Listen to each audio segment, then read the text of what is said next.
नीचे डाल के उसको पेशाब भी कर दिया। ये कल की बात है, कल ही मेरे फेसबुक पे किसी ने डाला। वो पता चलता है तस्वीर है, कुछ भी कर सकता है कोई। तस्वीर है। कायनात में अगर तस्वीर खुशी से और तस्वीर से अगर कोई बचा है तो वो हस्ती है हमारे नबी जनाब मोहम्मद। अगर आज नबी अकरम की तस्वीर होती तो ये दुश्मनान इस्लाम कितनी तौहीन करते।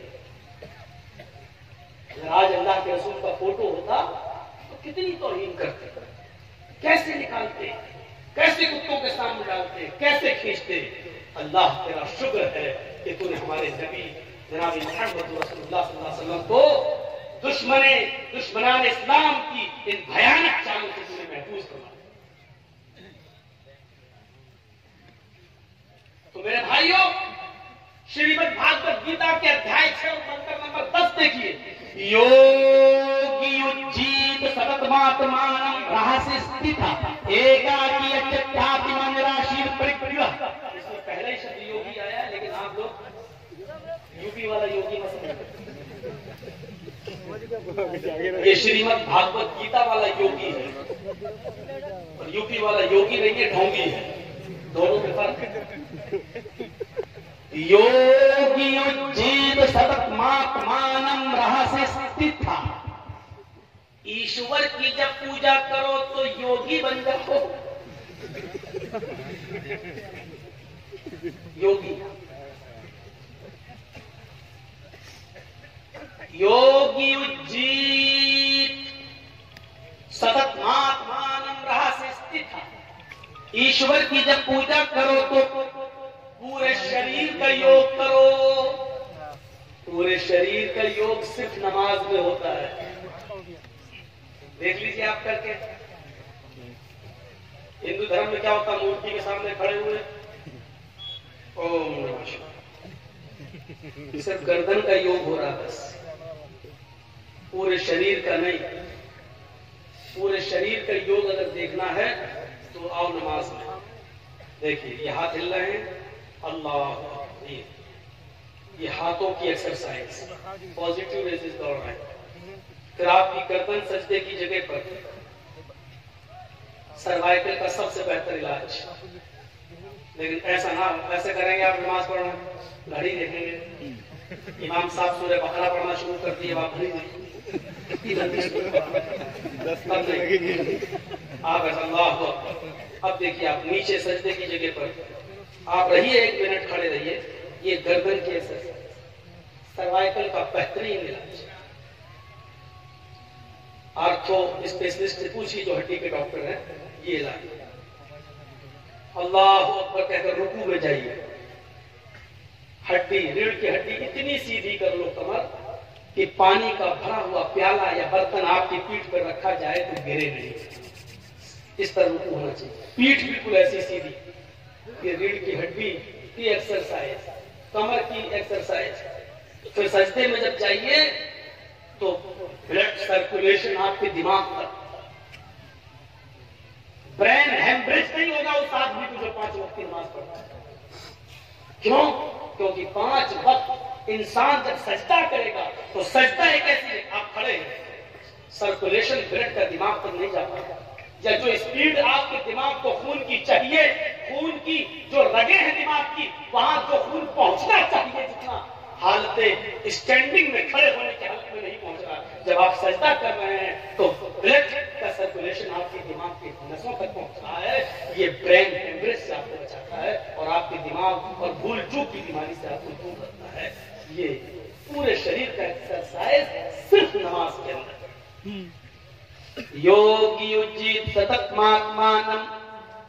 है अर्जुन, जब ईश्वर की पूजा करो तो पूरे शरीर का योग कर लो, पूरे शरीर की एक्सरसाइज कर लो। सततमात्मानं, और इसको हमेशा पढ़ते रहो, कभी मत छोड़ो। रहस्य स्थित, अगर एक भी टाइम छोड़ दिया तो तुम स्थित न रहोगे, कायम न रहोगे, धर्म पर जमे नहीं रहोगे। मंत्र सलात मुताम्मिदन पकड़ कर, अगर कसरत जानबूझकर नमाज छोड़ी जिसने, उसने कुफ्र किया। एकाकी, हाय अर्जुन, जब ईश्वर की पूजा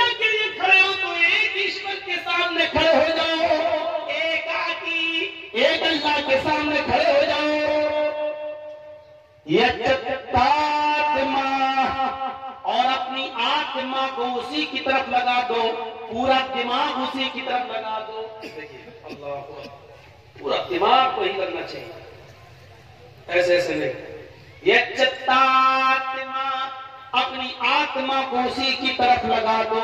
ये चित्तात्मा निराशीर, सबसे निराश हो जाओ, सबसे नाउम्मीद हो जाओ, लेकिन ऊपर वाले से निराश मत होना, क्योंकि उसी के सामने खड़े हो, वो तुम्हें सब कुछ देगा, परिग्रह वही तुम्हें देगा, वही तुम्हारी झोली भरने वाला है।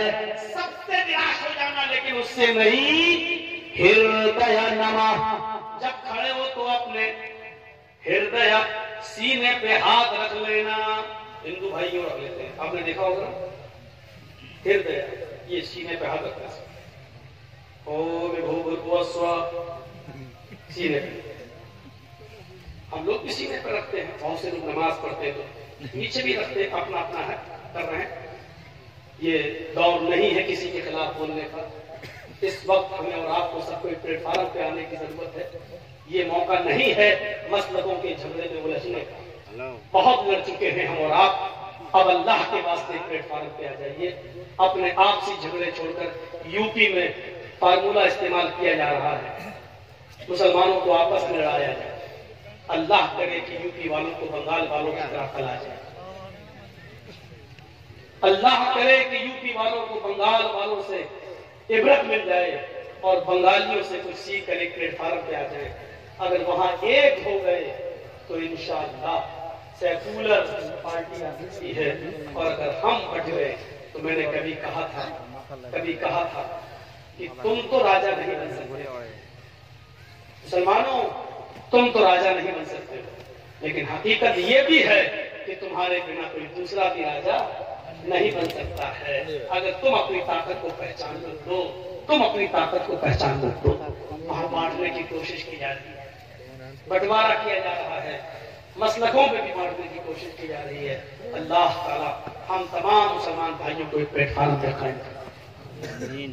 इस दुआ की कोई ऊपर बांधता है, कोई नीचे बांधता है, लेकिन हृदय, कृष्ण जी क्या करते हैं, सीने पे हाथ रखना।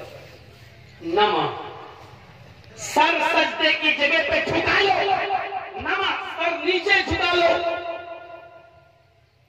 हृदय नमा, और उसके बाद क्या पढ़ो, महिदेवस्य सवितु परिष्कृति असुरदयमाना नए सुपथराय आसमान। मंत्र भी देखिए, अपने हाथों को सीने पे रख लो। हिंदू ऐसे रखता है, हम लोग ऐसे रखते हैं। नमा, अपनी आंखों को सजदे की जगह पर नीचे झुका लो। उसके बाद ये मंत्र पढ़ो, मही देवस्य। मही महान है, देवस्य हमारा देवता, महान है हमारा वो देवता। सवितु, जिसके लिए सारी की सारी, सवितु सब, परिष्कृति प्रशंसा है, तारीफ है। महान है हमारा वो देवता जिसके लिए सारी की सारी तारीफ है। हम लोग क्या पढ़ते हैं, अल्हम्दुलिल्लाहि रब्बिल आलमीन। तमाम तारीफें उस अल्लाह के लिए जो दोनों जहान का पालने वाला है। देख रहे हैं आप, मंत्र को देखिए, कुरान की आयत देखिए, दिल से ये शेर निकलता है, कौन कहता है हम तुम में जुदाई होगी, कौन कहता है हम तुम में जुदाई होगी, ये हवाई तो किसी दुश्मन ने उड़ाई होगी। हिंदू भाइयों, इस्लाम के अध्ययन करो, इस्लाम की शीतल छाया में आओ।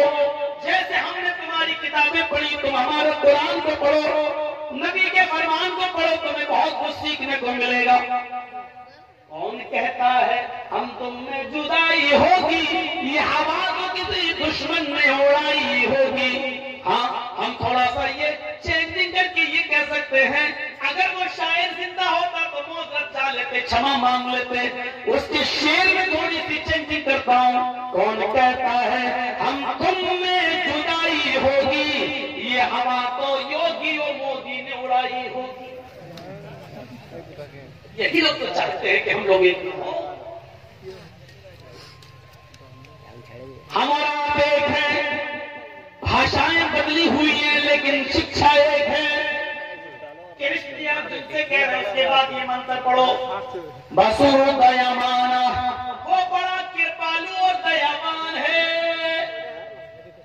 हम क्या पढ़ते हैं? अर्रहमान अर्रहीम, वो बड़ा मेहरबान इंतहाई रहम करने वाला है।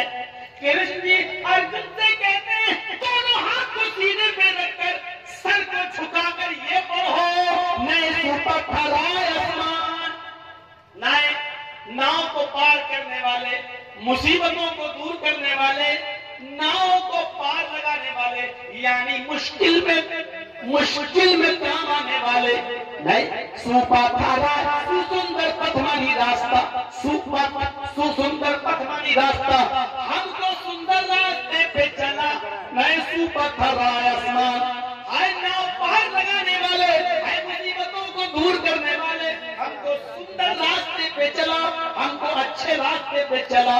हम क्या पढ़ते हैं? मुस्तकीम पर सीधे रास्ते पे चला। मेरे भाइयों गौर करो, कृष्ण भी जो चीज बता रहे हैं वही मोहम्मद रसूलुल्लाह ने हमें और आपको बताई है। इसके बाद कृष्ण जी क्या कहते हैं? पंचम समय कर्तव्य। अर्जुन ये पूछा, ये साधना, ये योग, ये नमाज तुम 5 बार पढ़ा करो दिन भर में, पंचम समय कर्तव्य 5 बार किया करो। हम स्वयं कर्तव्य मैं खुद 5 बार करता हूँ, मैं खुद 5 बार करता हूँ। मृगचर्म अगर पवित्र धरती न मिले, जमीन पाक न हो, तो उस पाक जमीन नापाक जमीन हो, जमीन पवित्र न हो, धरती पवित्र न हो, तो मृगचर्म, मृग मानी हिरण और चर्म मानी चमड़ा, हिरण के चमड़े को बिछा लो, हिरण की खाल को जाए नमाज बना लो और उसके ऊपर ये साष्टांग करो, उस पर ये पूजा करो, उस पर ये योग कर लो, यानी जमीन पाक होनी चाहिए। और अगर पाक ना हो तो हिरण की खाल बिछा कर नमाज पढ़ो। इससे ज्यादा क्या हो सकता है? ये इस्लाम है।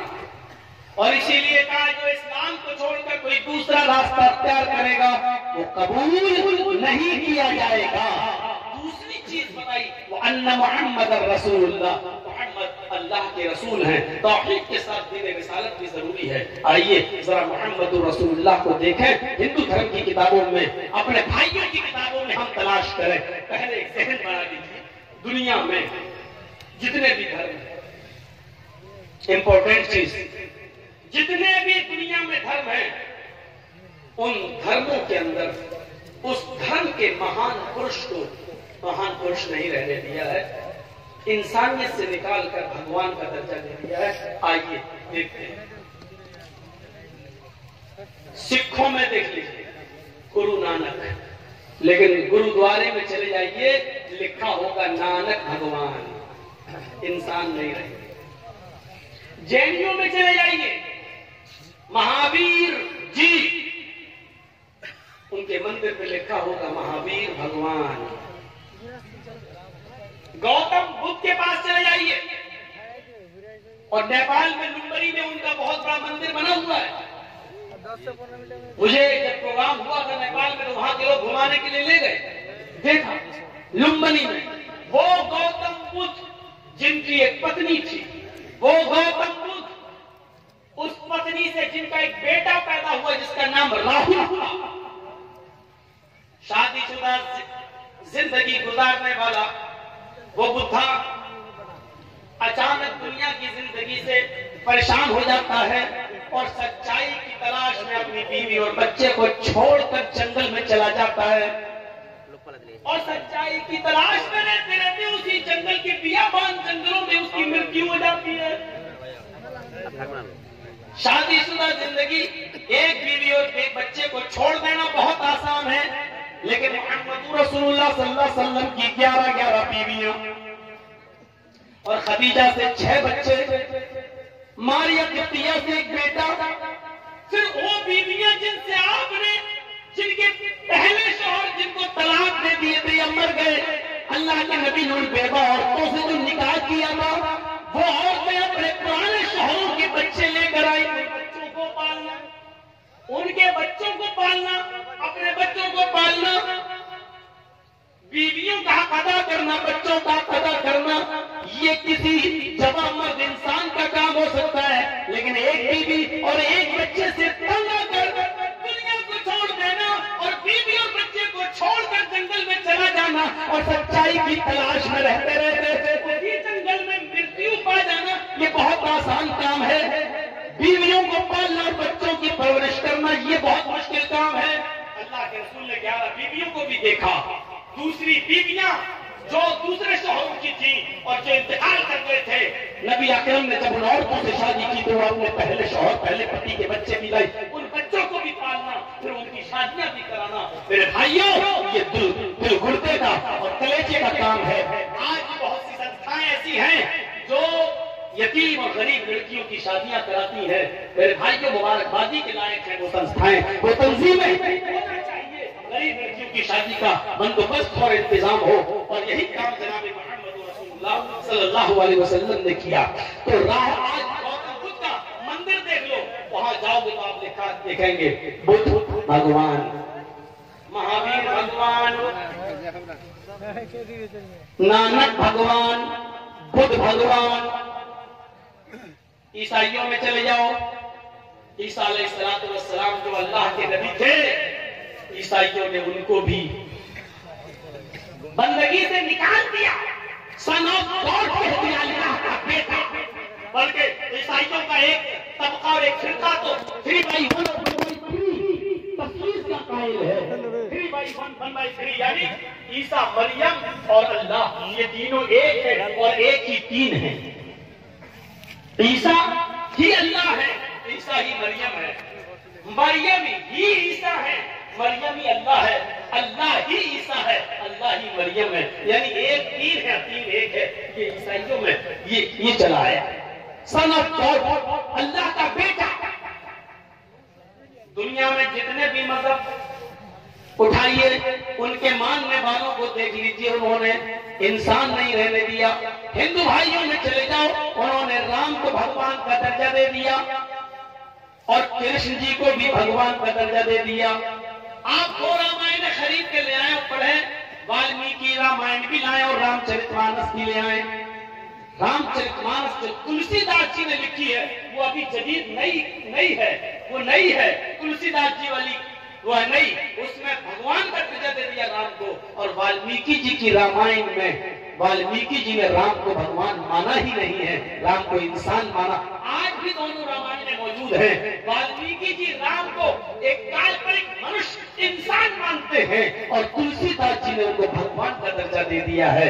मेरे भाइयों, अब आप पढ़िए, वाल्मीकि जी की रामायण में साफ तौर पर लिखा है, जब राम की पत्नी सीता का हरण हुआ और रावण ने गया, हनुमान और लक्ष्मण जब श्री लंका से रावण के चंगुल से जब सीता जी को छुड़ा के लाए, तो सीता जी रामचंद्र जी के पास जाती हैं और उनका आशीर्वाद लेने के लिए उनके पैर छूने लगती हैं, उनके पैरों पे गिर जाती हैं। तो रामचंद्र जी ने अपनी पत्नी सीता को पैर नहीं छूने दिए, बल्कि उनके दोनों कांधे पकड़कर उनको उठा दिया, खड़ा कर दिया। कहा, ये क्या कर रही हो?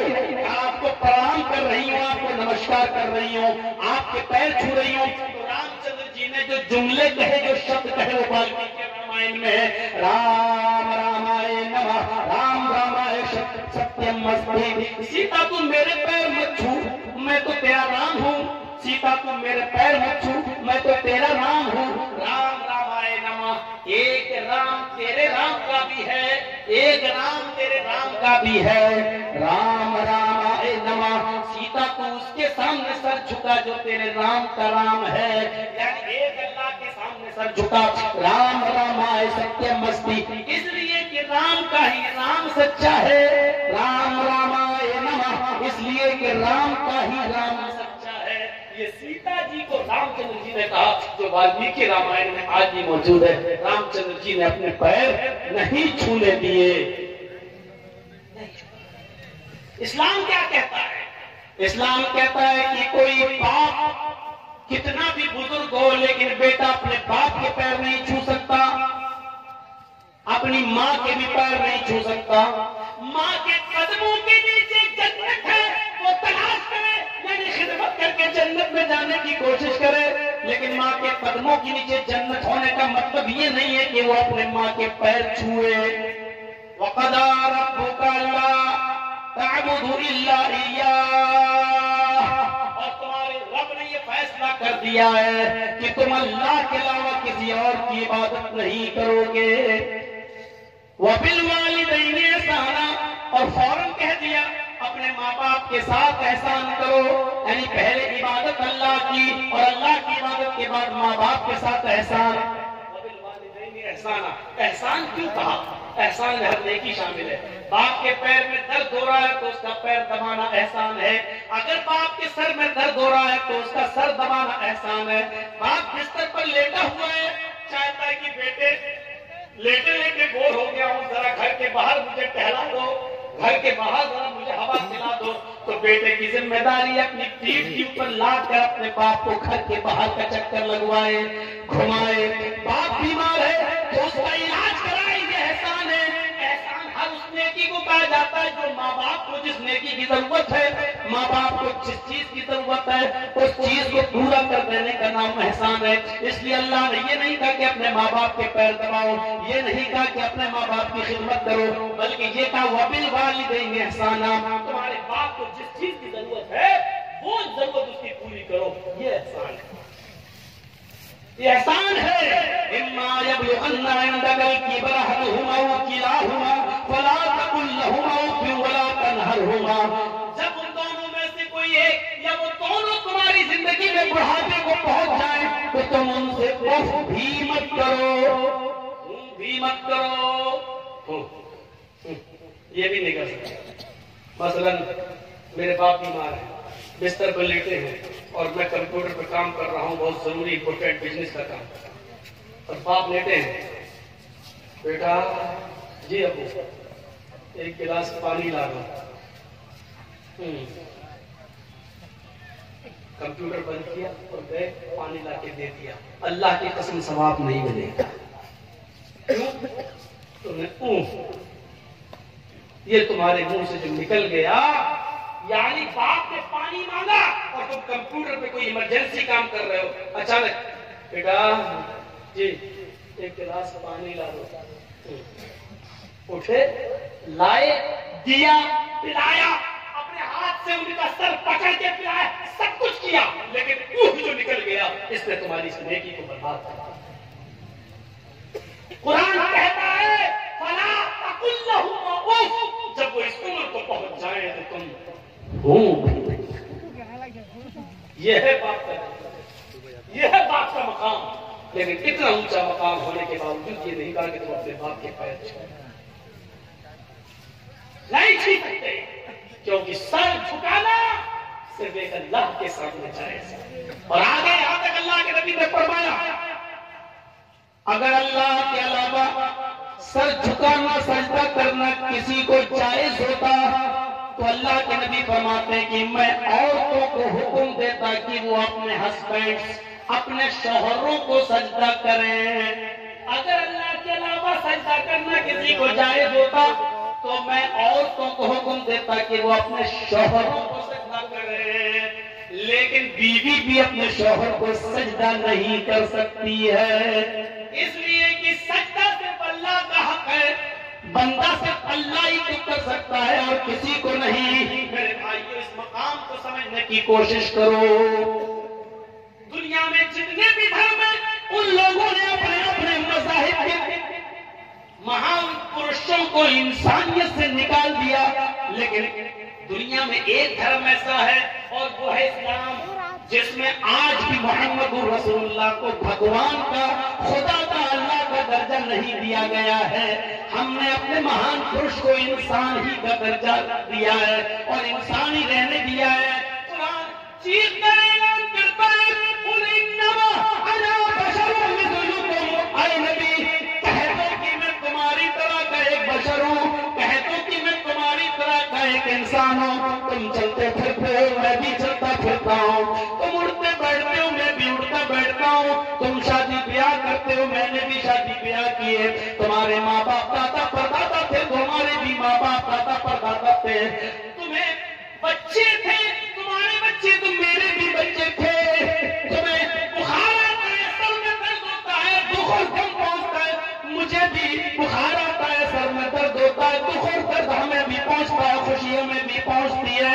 कुल इन्नमा अना बशरुम मिस्लुकुम यूहा इलैया। हाँ, फर्क इतना है हम में और तुम में, हमारे पास जिब्राइल कुरान लेकर आते हैं और तुम्हारे पास नहीं आते हैं। अल्लाह की तरफ से मेरे पास पैगाम आता है और तुम्हारे पास नहीं आता है। बस यही मकाम मेरा बड़ा है कि अल्लाह ने मुझे नबी बनाया है और तुम्हें नबी नहीं बनाया।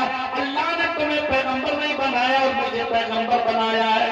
मुझे कुरान उतारा और उस कुरान को लोगों तक पहुंचाने का हुक्म दिया है। इस मकाम ने, इस मर्तबे ने मुझे बहुत बुलंद कर दिया है। इंसानियत में कोई फर्क नहीं है।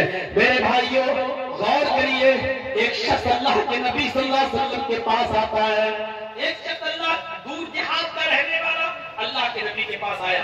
लोगों ने उसको भेजा कि जाओ अपने गांव में ये परेशानी है, अल्लाह के नबी से बयान करो, अल्लाह के नबी हमारी परेशानी को दूर करेंगे। वो अल्लाह के रसूल के पास आता है, अल्लाह के नबी को देखता है तो ऐसे कह नहीं पा रहा है। वो हमारे गांव में आवाज नहीं निकल रही, जैसे अचानक मोदी जी के सामने कोई खड़ा हो जाए तो जी आवाज नहीं निकली। डीएम के सामने खड़े आवाज नहीं निकलती। ऐसे ही वो साहब अल्लाह के रसूल के पास आए, जी वो क्या, बोलो क्या परेशानी है? जी वो मेरे गांव में जी वो डर रहे हैं, कांप रहे हैं, इतना रोब, इतना दबदबा नबी के चेहरे पर कि वो कांप रहे हैं। अल्लाह के रसूल सल्लल्लाहु अलैहि वसल्लम खड़े होते हैं। मिसाल देखिए, देखा कि ये बोल नहीं पा रहे हैं, ये हमसे डर रहे हैं, तो अल्लाह के रसूल ने उनके दोनों कांधों को पकड़ा और पकड़ के हिलाया, अपने सीने से लगाया और कहा कि बोलो क्या बात है? इन्नी लस्तु बिमलक, मैं कोई बादशाह थोड़ी हूं। अना बनु इम्रातिन ताकुलुल कदीर, अबू दाऊद की हदीस के अल्फाज देखिए, इन्नी लस्तु बिमलक, क्यों डरते हो मुझसे?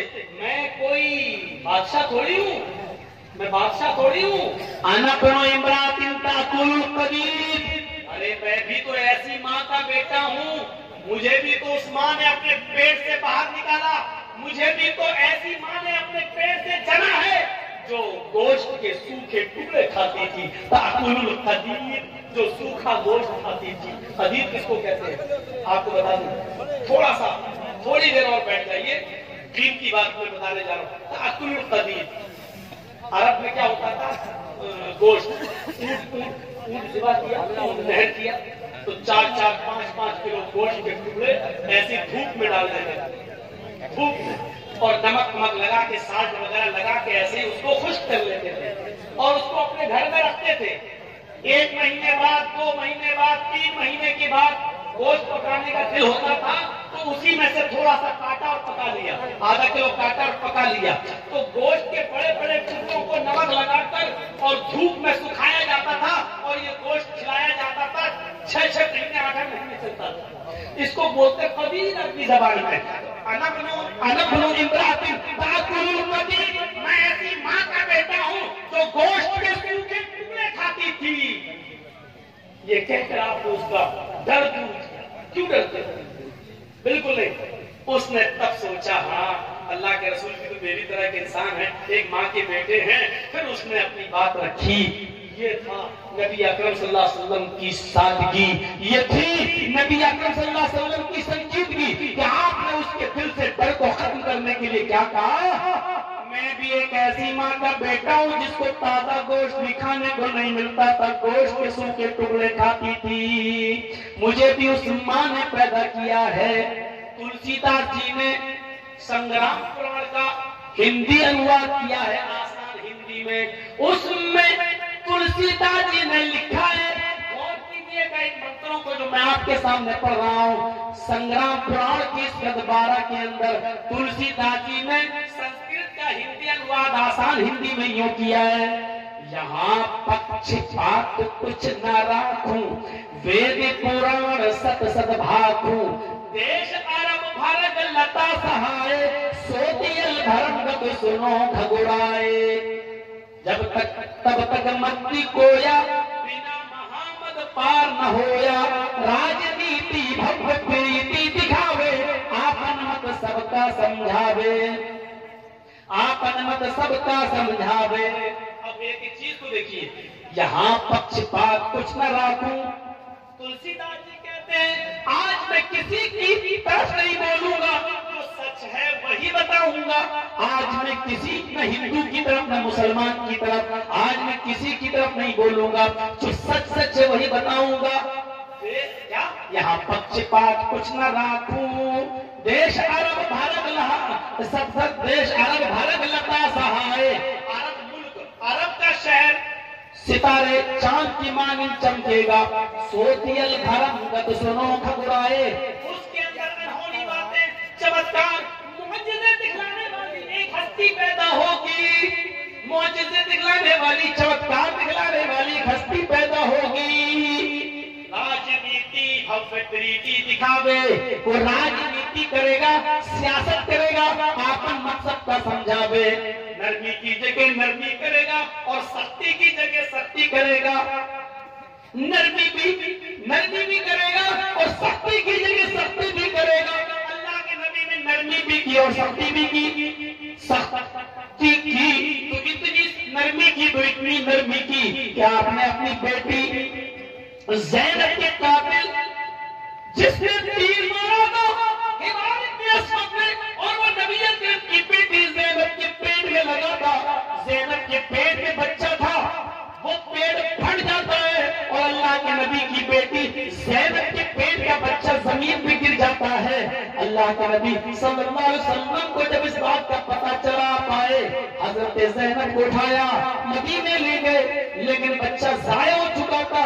ज़ैनब को जब होश आया और पता चला कि मेरे पेट का बच्चा जाया हो गया, तो वो ज्यादा दिन जिंदा नहीं रह सकी और उसी सदमे में उनका इंतकाल हो जाता है। अल्लाह के नबी ने ज़ैनब को दफना दिया। 10 साल के बाद जब मक्का फतह होता है और मक्के में ये मुजरिम जिसने ज़ैनब को तीर मारा था 10 साल के बाद जब सामने आता है और माफी मांगता है कि अल्लाह के नबी मुझे माफ कर दीजिए, मैं भी आपकी बेटी ज़ैनब का कातिल हूँ, तो अल्लाह के रसूल की आंखों में आंसू आ जाते हैं और कहते हैं, आए दुश्मन ज़ैनब, आए मेरी बेटी के कातिल, तूने मेरे उस फूल जैसी बेटी को जख्मी किया, उसका पेट फाड़ा, उसके पेट के बच्चे को जमीन पे गिराया, जिसका सदमा और रंज और गम में मेरी बेटी को जिंदगी नहीं बख्शी, उसी रंज और गम में मेरी बेटी अल्लाह को प्यारी हो गई। दिल तो नहीं चाहता कि मैं तुझे छोड़ूं, लेकिन मैंने आज तक किसी से अपना जाती इंतकाम, जाती बदला नहीं लिया। आए हिबार, आए मेरी बेटी के कातिल, आए हिबार जा, आए हिबार जा, मैंने तुझे भी माफ कर दिया। आप अपनी बेटी ज़ैनब के कातिल हिबार इब्न असवद को माफ कर रहे हैं। नरमी आई तो इतनी नरमी आई और सख्ती की तो इतनी सख्ती की कि एक लड़की फातिमा नाम की कबीले बनु मखसूम की जब पकड़ के लाई गई, कहा गया चोरी की है, आपने कहा हाथ काट दो। लोगों ने सिफारिशें की, बड़े अमीर घर की है, हाथ काटेंगे तो नाक कटेगी, आपने कहा हाथ काट दो। सिफारिशों पे सिफारिशें हुई कि नहीं नहीं अमीर घराने की है, इस्लाम बदनाम होगा, हम बदनाम होंगे। अल्लाह के नबी ने कहा अल्लाह के कानून में कोई तब्दीली नहीं होगी, उसको हाथ काट दो। हाथ काट डाला गया, लोगों ने चिढ़ाया, देखो बड़े बड़े अमीर की लड़की के हाथ काट दिए जाते हैं मोहम्मद की शरीयत में। तो अल्लाह के नबी ने उसका जवाब ये देते हुए दिया कि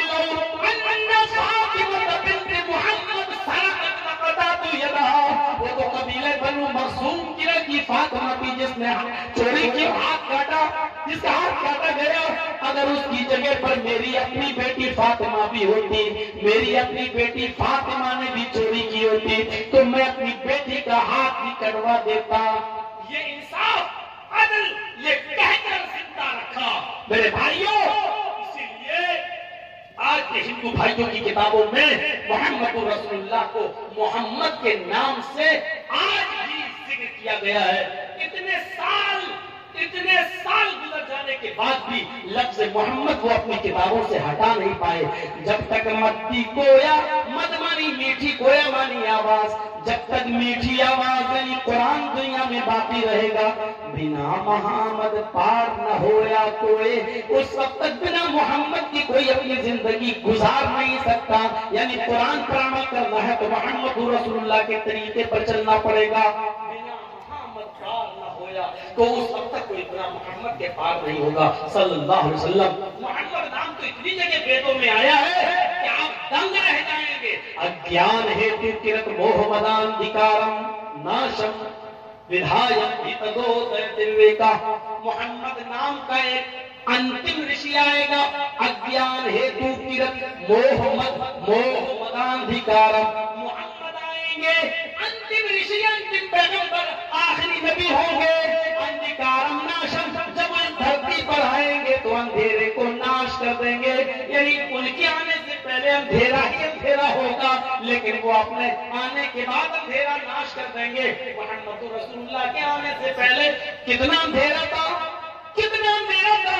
जुआ इतना खेला जाता था कि लोग जुए में रकम हार जाते थे तो मकान लगा देते थे, मकान जुए में हार जाते थे तो बीवी जुए में लगा देते थे, और बीवी भी जुए में हार जाते थे तो अपनी 16, 17, 18 साल की बेटी जुए में लगा दिया करते थे। लेकिन हार नहीं माना करते थे, इतने जुआरी थे। और शराब का हाल ये था कि उनके घर में जब बच्चा पैदा होता था तो माँ उस बच्चे को खजूर नहीं खिलाती थी और अपने पिस्तान से नहीं लगाती थी। पैदा होने के बाद बच्चे के हलक में सबसे पहले जो चीज डाली जाती थी वो शराब का कतरा हुआ करता था। वो लोग फख्र करते थे कि आज हमारे घर में बच्चा पैदा हुआ, इससे सबसे पहले जो चीज थी वो शराब है। गौर करो, जब पैदा होने से होते ही बच्चे को शराब पिलाई जाती हो तो वो अंजाम कैसा होगा, आगे चलकर वो लड़का क्या बनेगा। शराब इतनी पी जाती थी कि वो लोग जब खाना खाने के लिए दस्तरखान पर बैठते थे तो पानी की जगह पर शराब की बोतल रख लिया करते थे। जैसे हम लोग थम्स अप और पेप्सी की बोतल रख लेते हैं और खाना खाते खाते पानी की जगह थम्स अप और पेप्सी पीते जाते हैं, स्प्राइट पीते जाते हैं। अरब के लोग खाना खाते खाते उस खाने को हलक के नीचे उतारने के लिए शराब की घूंट पिया करते थे। मेरे भाइयों, शराब की ये लत थी जिसको कुरान करीम ने ये कहकर हराम करार दे दिया कि इन्नमल खम्रु वल मैसिरु वल अंसाबु वल अज़लामु रिज्सुम मिन अमल शैतान। आज के बाद ये शराब, ये जुआ, ये बुतों के स्थान और फाल के तीर, ये सब के सब रिज्सुम मिन अमल शैतान, हराम नहीं, शैतान की गंदगी है। रिज्सुम मिन अमल शैतान, शराब को शैतान की गंदगी कह दिया। हराम तो बहुत सी चीजें हैं, लेकिन शैतान की गंदगी, आप अपनी गंदगी खा सकते हैं क्या? लैट्रिन करके आप खा लेंगे? कोई अक्लमंद ऐसा होगा जो जंगल में जाए और लैट्रिन करके खा ले? नहीं। अल्लाह ताला ने क्या कहा? हराम तो बहुत सी चीजें हैं, लेकिन शराब ये शैतान की लैट्रिन और शैतान की गंदगी है। रिज्सुम मिन अमल शैतान, जो शराब पीता है वो दर हकीकत शैतान का पैखाना खा रहा है, शैतान की लैट्रिन खा रहा है। इसको कुरान ने रिज्सुम मिन अमल शैतान कहा है। रिज्स का रिज्स, अब जिसका ज़मीर गवारा करे वो खाए, वो पिए। अरब के अंदर इतना अंधेरा था, इतना अंधेरा था, शराब को खाने की जगह पर पिया करते थे, जुए में अपनी बेटी तक को हार जाया करते थे। उनके बाप जब मर जाते थे, सुनो, इतना अंधेरा कि बाप अगर मर गया और माँ ज्यादा खूबसूरत है तो बेटा अपने घर से चादर उठाता और अपनी माँ का हाथ पकड़कर उसको घर से बाहर निकालकर अपनी चादर माँ के ऊपर डाल देता। ये इस बात का ऐलान होता कि आज के बाद ये मेरी माँ नहीं है, मैंने अपना कपड़ा इसको पहना दिया है, अब ये मेरी बीवी बन गई। आज पूरे हिंदुस्तान में कितने मदरसे होंगे? आपके बिहार में कितने मदरसे होंगे और कितने मौलवी होंगे? सब मिलकर सिर्फ जहेज खत्म नहीं कर पा रहे। और बताओ बिहार में दहेज खत्म हो गया? जो शादी होती है क्या मोटरसाइकिल नहीं मांगी जाती है? क्या दहेज नहीं? इतने मौलवी, लाखों मौलवी, हजारों मदरसे, हजारों प्रचारक सब मिलकर एक गांव से जहेज की लानत नहीं मिटा पा रहे हैं। अल्लाह के रसूल अकेले तरह तरह, एक तरफ शराब है, दूसरी तरफ जुआ है, तीसरी तरफ बाप के मरने के बाद बेटा अपनी मां को अपनी बीवी बना रहा है, चौथी तरफ मां के पेट से, बीवी के पेट से अगर लड़की पैदा हो रही तो उसको जिंदा दफन किया जा रहा है, उसको कब्र खोद के जिंदा गाड़ा जा रहा है। अकेले एक नबी ने, अकेले एक मर्द ने, अकेले एक मुजाहिद ने, अकेले एक रसूल ने इन तमाम बुराइयों को खत्म करने के लिए कितनी मेहनत की होगी, पूरे मुआशरे से कैसे इन तमाम खुराफातों को पाक किया होगा। मेरे भाइयों, मोहम्मद रसूलुल्लाह के आने से पहले हाल तो ये था कि एक आदमी की बकरी दूसरे आदमी के खेत में चली गई। पढ़िए सीरत नबी अल्लाह में पहचान की। इस आदमी की बकरी उस आदमी के खेत में चली गई और थोड़ी सी घास खा ली। उस आदमी ने बकरी ले जाकर इससे कहा, बांध के दे रख पाता अपनी बकरी को, पकड़ अपनी बकरी, तेरी बकरी ने हमारे खेत में आकर घास खा ली। इस आदमी ने गुस्से में कहा, तो क्या हुआ, जानवरी तो है, चला गया तो क्या हुआ? तो उसने कहा, बजाय अपनी गलती मानने क्या कर रहा है और अगर हो रहा है। बस इतनी सी बात पर जंग शुरू होती है और दोनों के कबीले आमने सामने आ जाते हैं। जानते हो ये जंग कितने साल चली? इतनी सी बात पर, तेरी बकरी तेरे खेत में क्यों आई, इतनी सी बात पर ये जंग चली तो 27 साल तक जंग चलती रही। कितने साल तक? 27 साल। 27 साल के बाद जब दोनों तरफ से मरने वालों की गिनती गिनी गई तो 27 साल में दोनों तरफ से मरने वालों की गिनती हो चुकी थी 40,000। 27 साल में दोनों तरफ से मरने वाले लोगों की गिनती हो चुकी थी 40,000। 40,000 लोग मर गए बकरी के घास खाने की वजह से, लेकिन अभी जंग बंद नहीं हुई। ऐसे